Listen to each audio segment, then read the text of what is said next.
Kalau belum subscribe juga segera ya, supaya kita bisa terus mengikuti channel ini dan sehingga channel ini bisa jadi berkat dalam hidupmu. Kita engkau,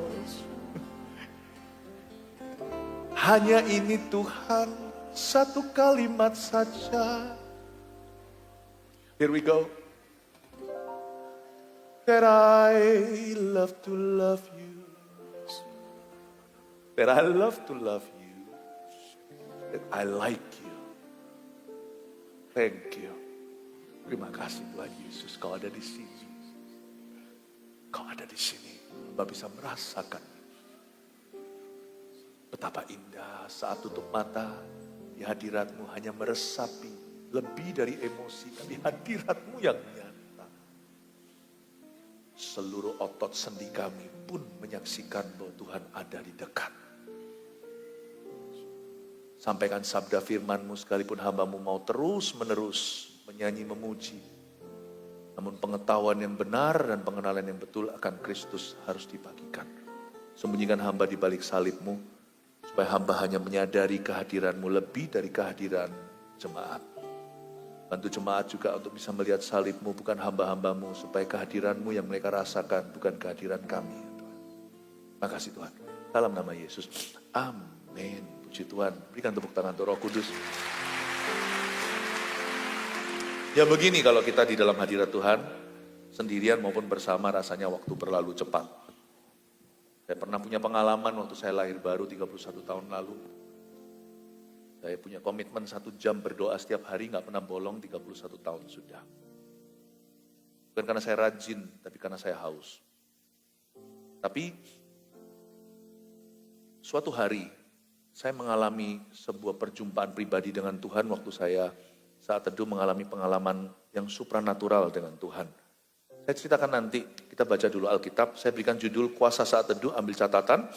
Demi waktu, mari kita langsung membacanya, Kisah Para Rasul pasal 10, ayat 3 sampai 11 dulu. Oke, saya baca ya. Dalam suatu penglihatan, kira-kira jam 3 petang, jelas tampak kepadanya, seorang malaikat Allah masuk ke rumahnya dan berkata kepadanya, Cornelius.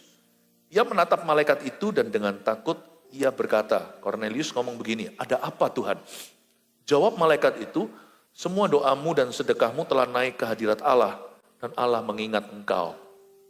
Dan sekarang, suruhlah beberapa orang ke Yope untuk menjemput seorang yang bernama Simon dan yang disebut Petrus. Ia menumpang di rumah seorang penyamak kulit yang bernama Simon yang tinggal di tepi laut. Setelah malaikat yang berbicara kepadanya itu meninggalkan dia, dipanggilnya 2 orang hambanya beserta seorang prajurit yang saleh dari orang-orang yang selalu bersama-sama dengan dia. Dan sesudah ia menjelaskan segala sesuatu kepada mereka, ia menyuruh mereka ke Yope. Keesokan harinya ketika ketiga orang itu berada dalam perjalanan dan sudah dekat kota Yope, kira-kira pukul 12 tengah hari naiklah Petrus ke atas rumah untuk berdoa. Ia merasa lapar dan ingin makan, tapi sementara makanan disediakan, tiba-tiba rohnya diliputi kuasa ilahi. Tampak olehnya langit terbuka dan turunlah suatu benda berbentuk kain lebar yang bergantung pada keempat sudutnya yang diturunkan ke tanah. Kuasa saat teduh. Saya ingin membedah kejadian-kejadian seputar hidup doa seorang rasul ternama, Petrus namanya. Mari kita lihat waktu Petrus bersaat teduh apa yang terjadi di sekelilingnya bahkan tanpa dia sadari. Saya ingin sekali untuk memberikan penerangan lewat kuasa Roh Kudus apa saja yang boleh terjadi, apa saja yang mungkin terjadi dan sangat mungkin Tuhan lakukan saat kita itu 1 jam berada di hadirat Allah setiap hari. Baik itu saat teduh pribadi, setiap pagi, atau mungkin sebagian di antara kita mungkin malam hari. Ada yang sebelum pergi kerja, ada yang pulang dari kerja. Pokoknya jangan kasih Tuhan waktu sisa. Komitmen is komitmen. Saat teduh pribadi itu perlu, karena itu adalah pintu rencana Allah yang luar biasa. Kita akan bahas dari Petrus nanti. Ataupun saat teduh bersama setiap hari Rabu seperti ini, kita bisa bersama-sama masuk hadirat Allah 1 jam. Sekarang coba kita lihat ayat 3, sekali lagi saya bedah. Dalam suatu penglihatan, kira-kira jam 3 petang. Jadi pukul 3 sore. Jelas tampak kepadanya di sini seorang pamen atau seorang perwira menengah atau perwira tinggi. Dia ini seorang tentara, orang Itali. Cornelius namanya. Tampak kepadanya seorang malaikat Allah masuk ke rumahnya. Dan berkata kepadanya, Cornelius. Pahami bahwa pada waktu ini terjadi, Petrus jauh berkilometer-kilometer jauhnya sampai berapa hari. Sampai berapa hari utusan Cornelius bisa sampai ke rumah di mana Petrus tinggal. Mari kita pahami dulu bahwa ketika sebelum kita doa, Tuhan itu memang sudah sediakan sesuatu.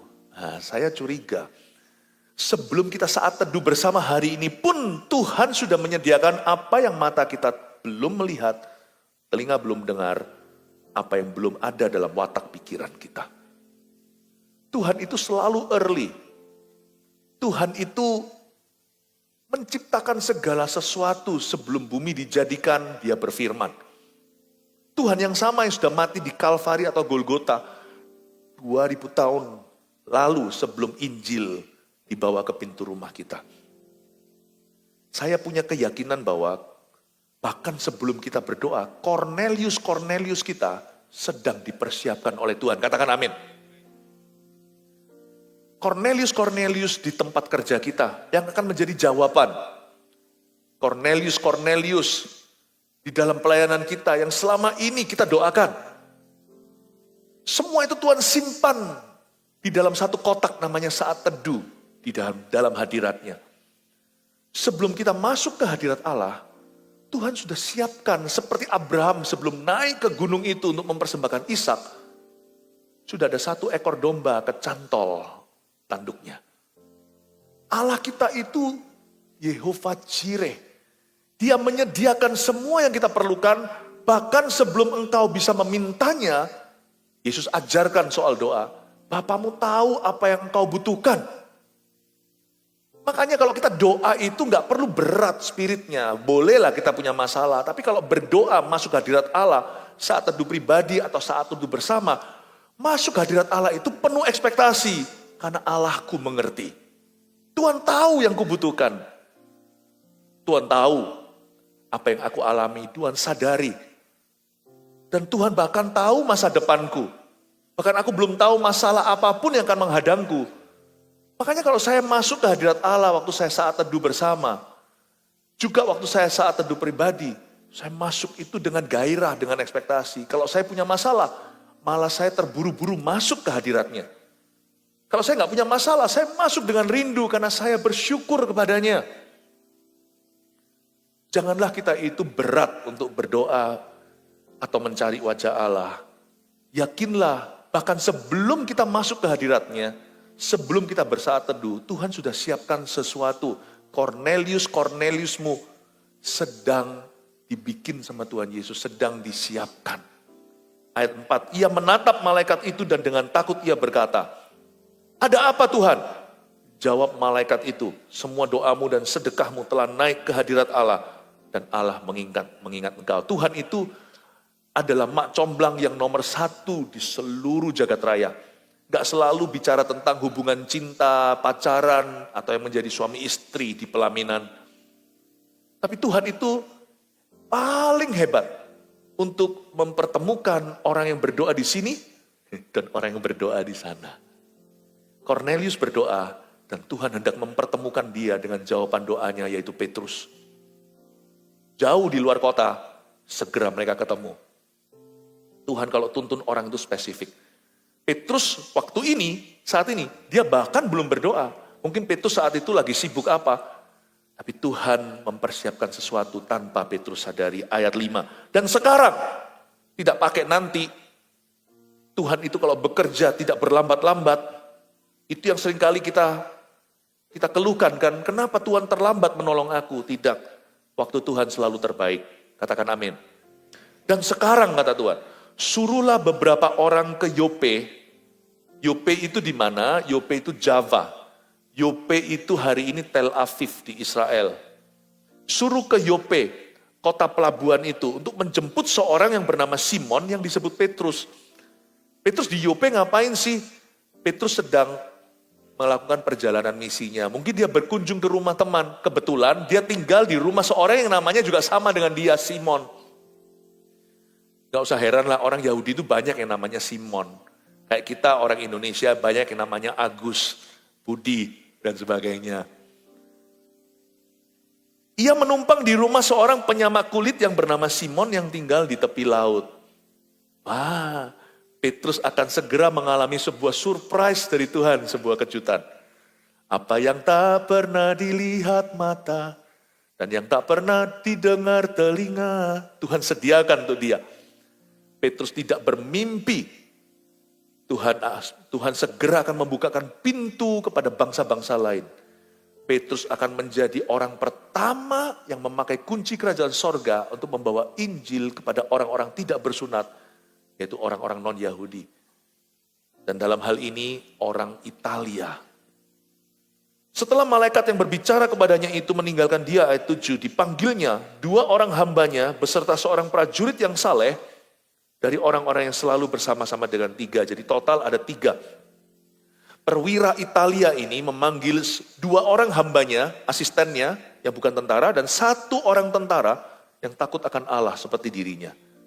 Kamu pergi ya, pergi menjemput seorang yang bernama Simon di Yope. Dan sesudah ia menjelaskan segala sesuatu kepada mereka, ayat 8, ia menyuruh mereka ke Yope. Ayat 9, keesokan harinya, katakan keesokan harinya. Kadang-kadang kalau kita berdoa dan sembahyang gak dapat jawaban langsung itu, jangan khawatir. Jawabanmu dan jawabanku OTW, on the way.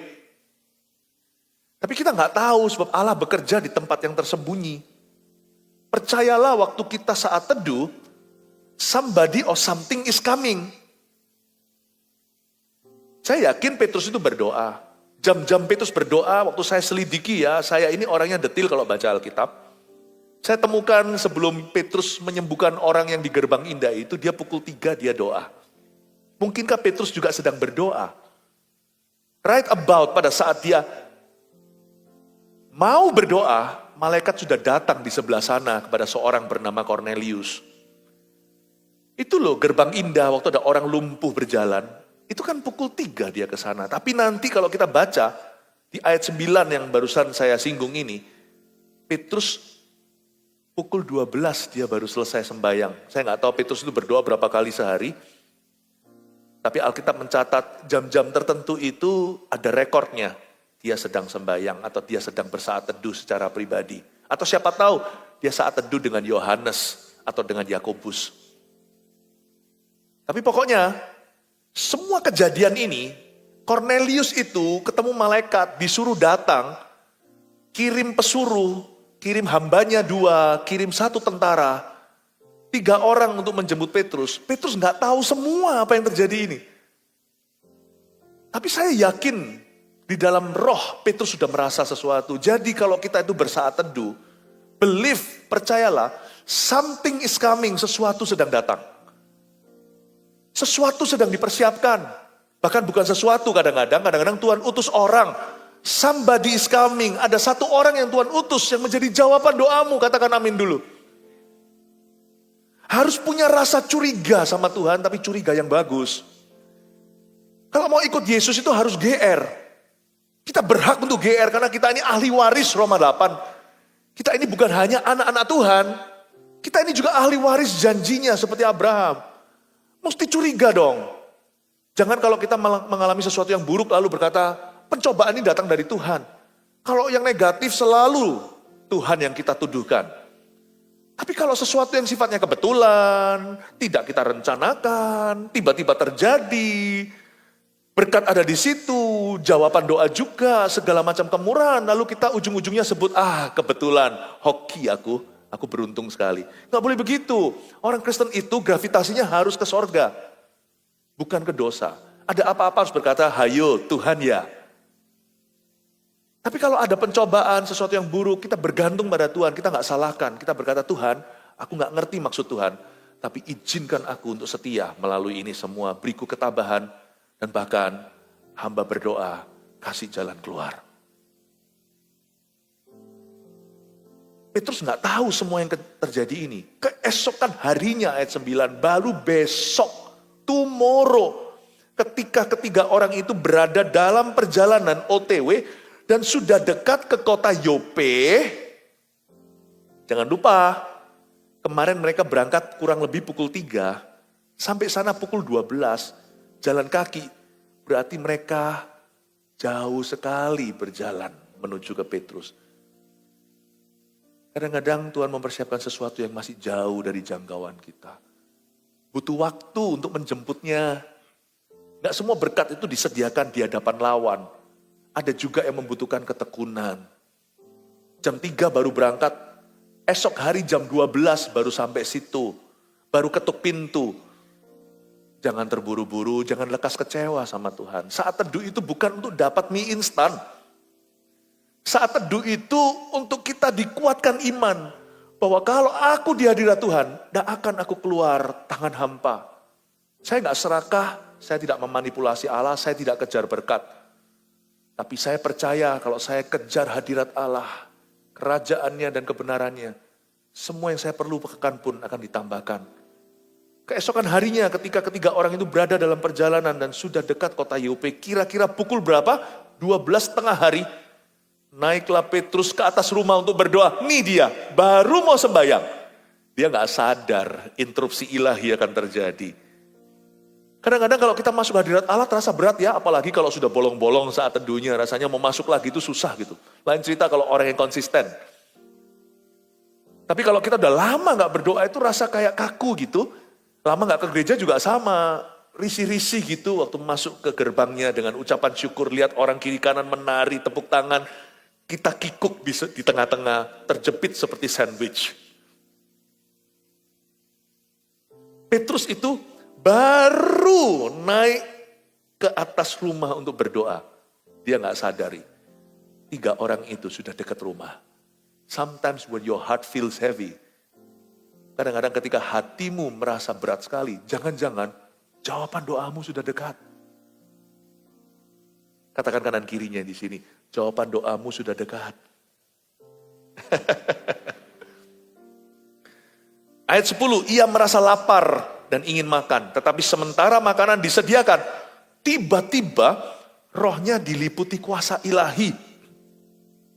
Tiba-tiba dia mengalami sebuah pengalaman supranatural dengan Allah. Saya suka ini. Kalau Petrus langsung makan, tergesa-gesa meninggalkan ruang doa, tidak ada kalimat berikutnya tiba-tiba. Ia merasa lapar baru ingin makan.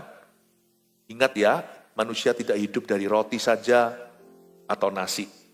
Manusia hidup dari setiap firman yang keluar dari mulut Allah. Termasuk firman-firman Allah yang keluar dari mulutnya yang kita kurang paham waktu kita membacanya.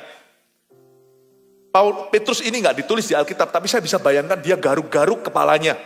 Apa maksudnya? Tampak olehnya langit terbuka dan turunlah suatu benda berbentuk kain lebar yang bergantung pada keempat sudutnya yang diturunkan ke tanah. Tiba-tiba ada karpet terbang. Tampak olehnya langit terbuka, lalu dia dapat pewahyuan.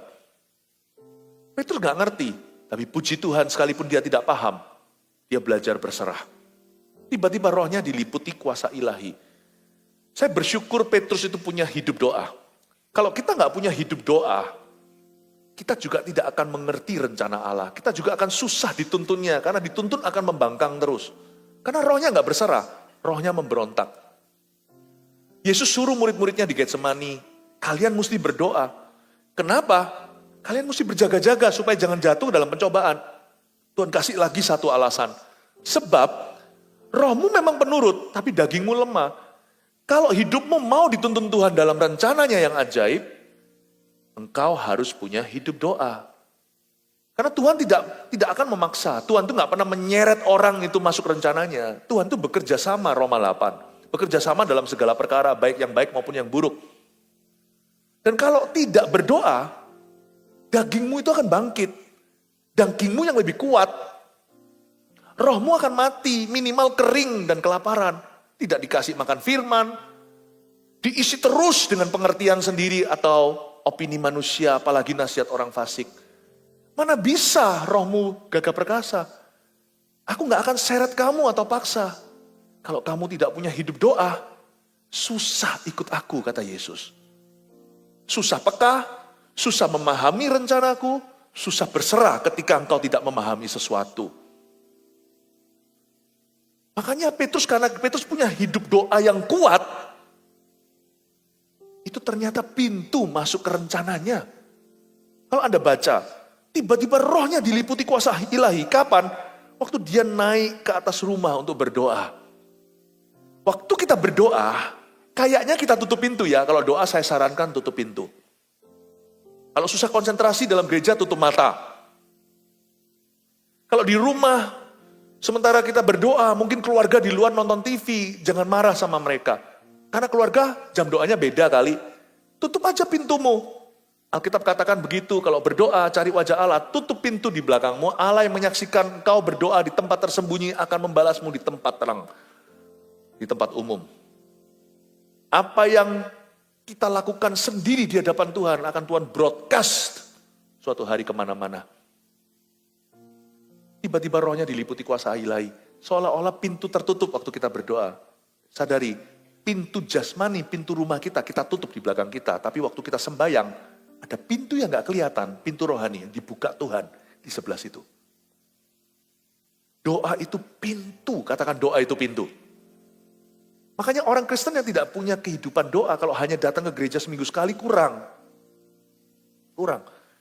Di GMS yang saya gembalakan, saya selalu tekankan harus punya spiritual life, Saya tidak pernah, saya maupun hamba-hamba Tuhan yang in-house di sini, gembala-gembala di GMS, kami tidak pernah mengajarkan orang untuk bergantung dengan kami. Tapi kami selalu arahkan mata kepada Yesus. Ya kan, Anda jadi saksi. Must have spiritual life, harus punya kehidupan rohani. Kurang kalau cuma seminggu sekali. Saat teduh bersama hari Rabu ini juga untuk menginspirasi. Ini loh dikasih patronnya. Supaya Anda Senin sampai Sabtu yang hari lainnya bisa saat teduh pribadi. Tiba-tiba rohnya diliputi kuasa ilahi. Luar biasa ini. Dan pada waktu Petrus tidak mengerti maksud penglihatan itu, dia tetap di dalam doanya.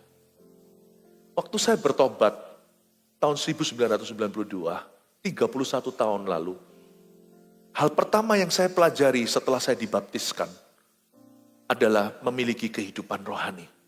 Saya ke gereja rajin tiap minggu, saya ingat kebaktian 3:30. Gereja orang-orang Indo di luar negeri jumlahnya cuma 50 orang. Tapi saya tetap tekun, tidak ada pengkhotbah tamu, gembala terus yang berkhotbah. Selain jauh, mahal lagi untuk undang orang. Saya bertumbuh tuh, karena saya ditopang dengan kehidupan rohani yang kuat. Setiap hari saya selalu bersaat teduh, komitmen saya nggak bisa diganggu gugat. 1 jam itu mesti. 1 jam saya bersaat teduh pribadi, itu dibagi. 1/2 jam saya doa dan nyanyi, 1/2 jam lagi saya renungkan firman Allah. Dan saya terus pelihara komitmen itu hingga hari ini. Sejujurnya tidak hanya 1 jam saya berdoa setiap hari, cuman saya nggak perlu cerita. Sebab nggak perlu sok-sokan atau gaya. Sebab doa saat teduh itu bukan untuk berlomba. Tapi minimal 1 jam itu nggak bisa ditawar, nggak bisa diganggu gugat. Saya mulai dengan ini waktu saya baby rohani, waktu saya masih bayi kerohanian saya. Doa saat teduh saya itu 1 jam. 1/2 jam itu doa dan nyanyi dan bersyafaat. Oh puji Tuhan waktu saya bisa berbahasa roh. Wah semakin lama saya bisa berdoa. Lalu saya 1/2 jam lagi baca firman. Mulai 2-3 pasal lalu bertambah dosisnya. Dan suatu hari waktu saya sedang berdoa 1 jam itu Tuhan lawat saya. Saya kasih cerita ya, saya mengalami ini. Tiba-tiba rohnya diliputi kuasa ilahi. Saya tidak mengada-ngada, saya tidak menambah-nambah, dan saya tidak cari-cari pengalaman supranatural. Seperti beberapa orang Kristen yang suka, yang berbau-bau roh begitu, saya nggak ngeroh orangnya. Tapi saya sungguh dilawat. Kok tahu saya dilawat? Saya nggak berani buka mata saya, sebab saya mendengar derap kaki sekeliling saya, dan saya nggak ketakutan seperti horor begitu, Tapi saya merasakan sesuatu yang mulia ada di ruangan saya. Itu pengalaman yang sangat supranatural seperti Petrus yang alami tiba-tiba rohnya diliputi kuasa ilahi. Dan saya begitu tercekamnya, begitu penuhnya dengan hadirat Allah itu. Waktu saya buka mata saya ingat di Vancouver, Kanada, tidak ada orang di rumah waktu itu. Ketika saya melek mata, saya lihat jendela, matahari sudah terbenam. Ternyata saya dalam posisi itu berdoa, tersungkur bersujud di kakinya. Gak ada orang di kamar saya. Sudah 5 jam tanpa terasa. Itu saya ngalami lawatan Allah 31 tahun lalu. Dan itu mengubah cara pandang saya. Mungkin karena saya suatu hari akan menjadi pengajar umat, Tuhan kasih saya pengalaman yang berlebihan. Supaya saya bisa menjadi cerita dan menjadi pedoman. Bahwa saat teduh di dalam hadirat Allah, sekalipun kita nggak mengalami sesuatu yang sensasional, Tuhan yang berderap kaki datang itu ada sungguhan di dekatmu. Sekalipun kita nggak merasa sesuatu, melihat sesuatu, mendengar sesuatu, rasanya adem ayem aja, rasanya seperti tenang-tenang aja tuh, tetap percayalah bahwa waktu kita bersaat teduh, Tuhan hadir di situ. Yang percaya berikan tepuk tangan untuk Tuhan. Dan itu membuat saya semakin sungguh-sungguh, saya tidak berani asal-asalan waktu bersaat teduh. Bahwa Tuhan itu tepat janji dan waktu. Kalau kita berkata sama Tuhan, pagi hari aku akan mencari wajahmu, Tuhan selalu ada di situ menunggu. Waktu saya pulang ke Indonesia untuk liburan sekolah sebagai mahasiswa, jam tertentu saya pasti ada di rumah. 1 jam saya berdoa sebelum keluarga kembali. Saya tidak mau korbankan waktuku dengan Yesus 1 jam itu. Bapak, Ibu, Saudara, jemaat terkasih. Karena kehidupan doa kita adalah pintu rencana Allah dalam kehidupan kita. Kalau mau terus alami rencana Tuhan, tetaplah berdoa. Ayat 17-20, dengan ini saya selesai. Petrus bertanya-tanya di dalam hatinya, apa kiranya arti penglihatan yang telah dilihatnya itu?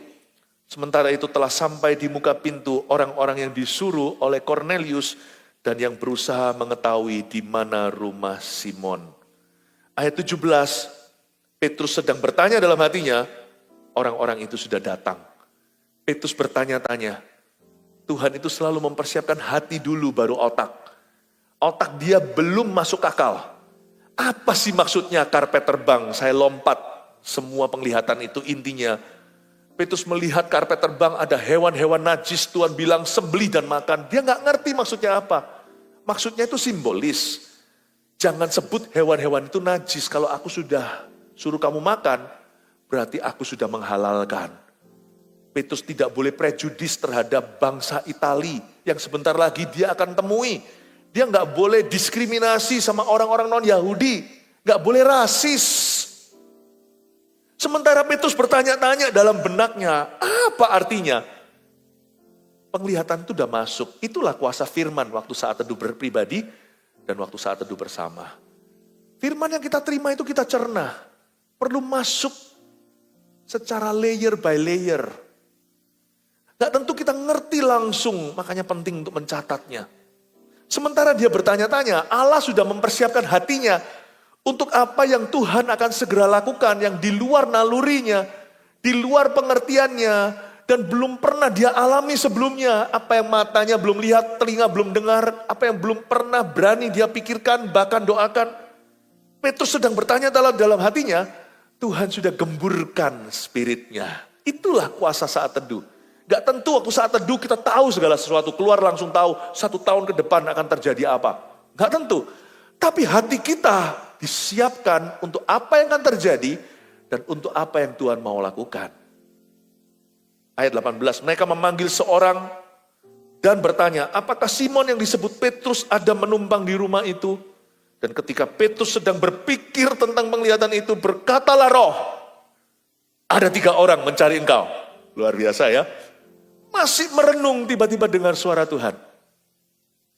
Bangunlah, turunlah ke bawah ayat 20 dan berangkatlah bersama-sama dengan mereka. Jangan bimbang, sebab aku yang menyuruh mereka kemari.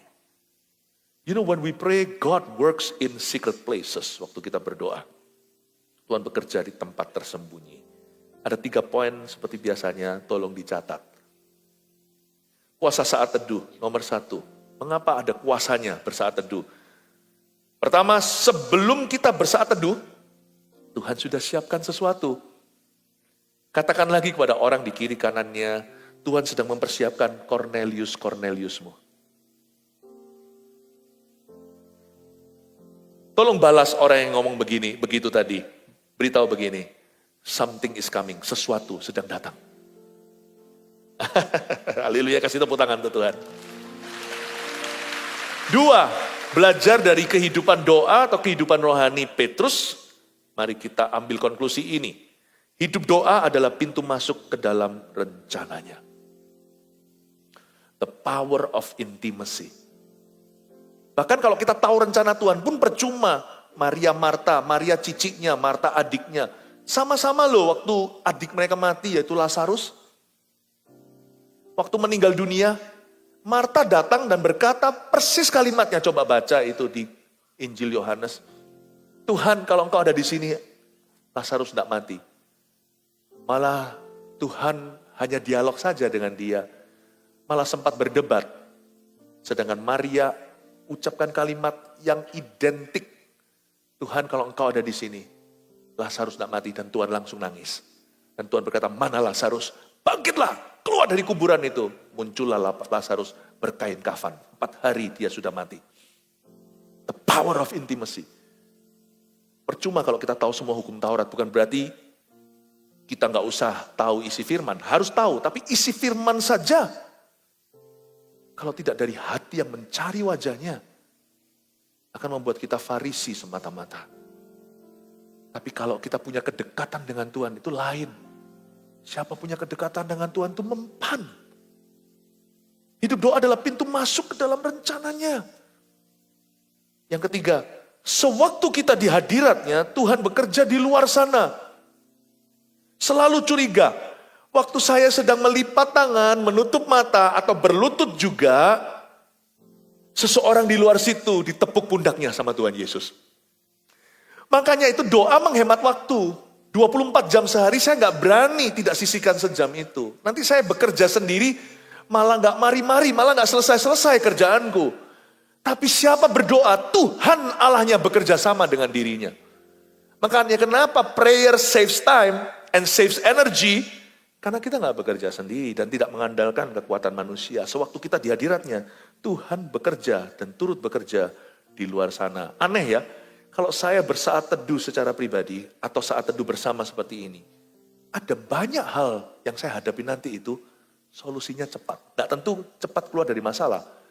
Tapi saya tidak bergumul lagi dengan kedagingan dan dosa. Tidak bergumul lagi dan tidak perlu lagi tarik tambang sama setan. Saya berjalan dalam tuntunan. Meskipun mungkin perlu waktu untuk menunggu masalah itu diselesaikan. Tapi saya melihat glory dan penyertaan. Aneh loh. Apa yang harusnya saya selesaikan 4 jam, 4 menit langsung kelihatan solusinya. Ada orang berkata 1 jam itu sia-sia, ngapain sih kita doa? Emangnya doa dapat apa? Buang-buang waktu saja, terserah. Pilihan setiap orang beda.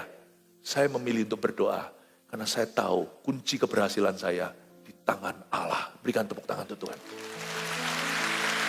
3 poin ini dicatat, dibawa dalam hati, dilakukan. Boleh terakhir saya kasih 1 permohonan. Pada jemaat GMS tercinta dan keluarga saat teduh, saya mohon Anda yang mendengarkan semuanya ini. Janji sama dirimu sendiri. Tiap hari sisihkan waktu 1 jam. Bersaat teduh pribadi. 1 jam saja Bapak Ibu Saudara. Dibagi setengah. Mau denger lagu, karena kita nggak bisa main musik, terserah. Nyanyi-nyanyi memuji Tuhan, berdoa dan doakan orang-orang yang Anda kenal dan yang Anda cintai. Doakan misi Yesus Kristus di seluruh dunia, doakan visi gereja. Setengah jam doa, ngobrol dengan Tuhan Yesus. Gak perlu fasilida, doa itu apa adanya. Asal dari hati, asal konsentrasi. Setengah jam berikutnya baca Alkitab, minimal 2 pasal. Kejadian sampai kitab Wahyu. Nanti kan selesai 1 tahun plus. Boleh ya? Janji dengan dirimu sendiri. Berdoa bersaat teduh pribadi tiap hari 1 jam. Minimal satu lagu kita memuji-muji bersama-sama dari rooftop ini bersama dengan beribu-ribu jemaat yang haus dan lapar. Mari angkat tangan, terimalah berkat dari Allah Bapa, Putra dan Roh Kudus menyertai hidup doamu, berjalanlah dalam rencananya yang ajaib. Dalam nama Yesus yang percaya katakan, amin. And there I find you in the mystery.